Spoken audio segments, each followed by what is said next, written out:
In this video, you are going to learn 5 knowledge bombs dropped by Marcus Aurelius, the Emperor of Rome and the Stoic philosopher, that's going to allow you to feel more in control of yourself, find inner peace, and just live life a little bit better. It's silly to try to escape other people's faults. They are inescapable. Just try to escape your own. It's so easy to go through life constantly blaming the people around us for certain problems that we're having in our life. If somebody says something to you and you get offended by it, our first reaction is to think of, well, I need to talk with them. I need to make sure that they stop saying stuff that offends me. Instead, the philosophy of Stoicism says that you can't completely control what other people think and what other people say.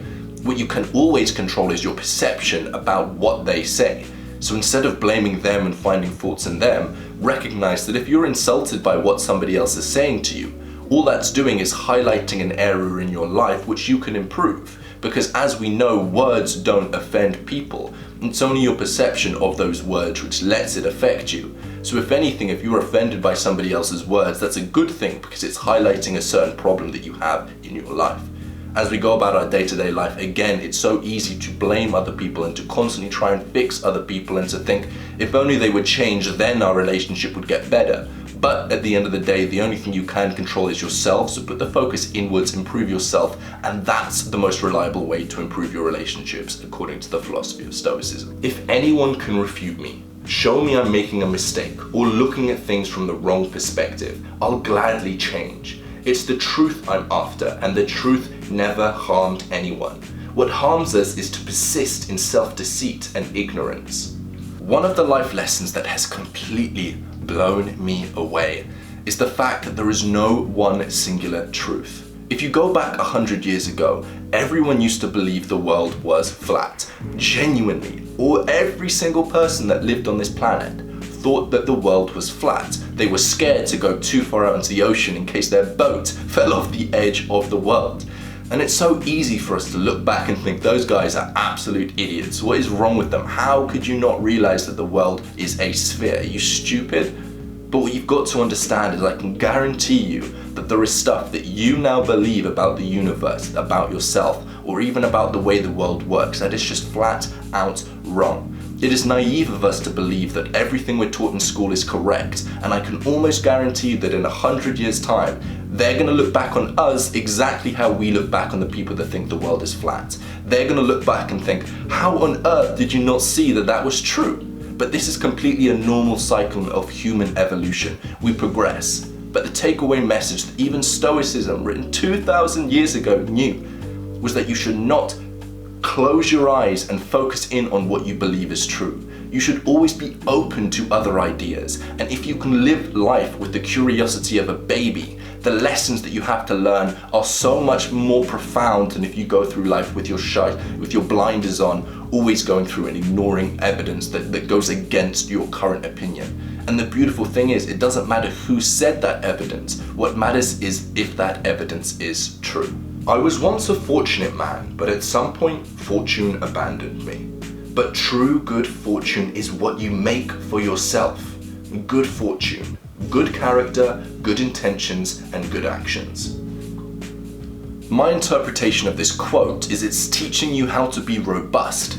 It's teaching you how to be happy regardless of what happens in your external circumstances. Because yes, we all know it's good to have certain goals. We want to earn a certain amount of money. We want to achieve a certain amount of things. But all of those things could be stripped away from you. Imagining the worst case scenario, us as human beings, we want to be okay no matter what happens to us. If the economy crashes, we lose all of our money, our house burns down, everything goes, our accomplishments are stripped away from us. We want to be so robust that even if all of that happens, we're still happy. And the way that Stoicism prescribes to fix this problem is the fact that there's something that you can always control. And that is who you are as a human being, how good you are as a human being. And if you can constantly act in a virtuous manner, constantly doing good things, then no matter what happens, no matter what crazy things this world throws at us, we can find that inner peace and we can always find happiness, knowing that we are a good human and we do good things. Moving on from the previous concept, again, no matter what happens around you, it is only a negative thing if you let it ruin your character. You see how few things you have to do to live a satisfying and reverent life? It's funny, I recently read a book called Essentialism. The point of essentialism is to only do the essential things that either get you closer towards your goals or that make you happy. And this is a great concept, right? That it's so easy to get distracted nowadays in the world we live in. It's not about saying yes to opportunities, it's actually about saying no to opportunities and staying focused on what really matters to you. And the fact that even though nowadays with all of these distractions, the same thing applies 2,000 years ago. Imagine what they had back then and yet the same thing still applies. And that's how you know a piece of truth is poignant. If no matter what's going on around you, the same piece of truth applies. And what Marcus Aurelius is saying here is that there's actually only a few things that you have to do to live a good life. This is something I've really tried to embody. You don't find me on all of these other social platforms. I just want to stay here and I want to master my craft because this is what derives happiness for me. There's not billions of things that you need to do, no matter how overwhelming it may feel, all of this personal development life and all of these different habits that all of these self-development people say you need to accomplish. No. There's only a few things that you have to do to make you happy. And it's the pursuit of finding those few things that is the most meaningful thing that I've found on this planet.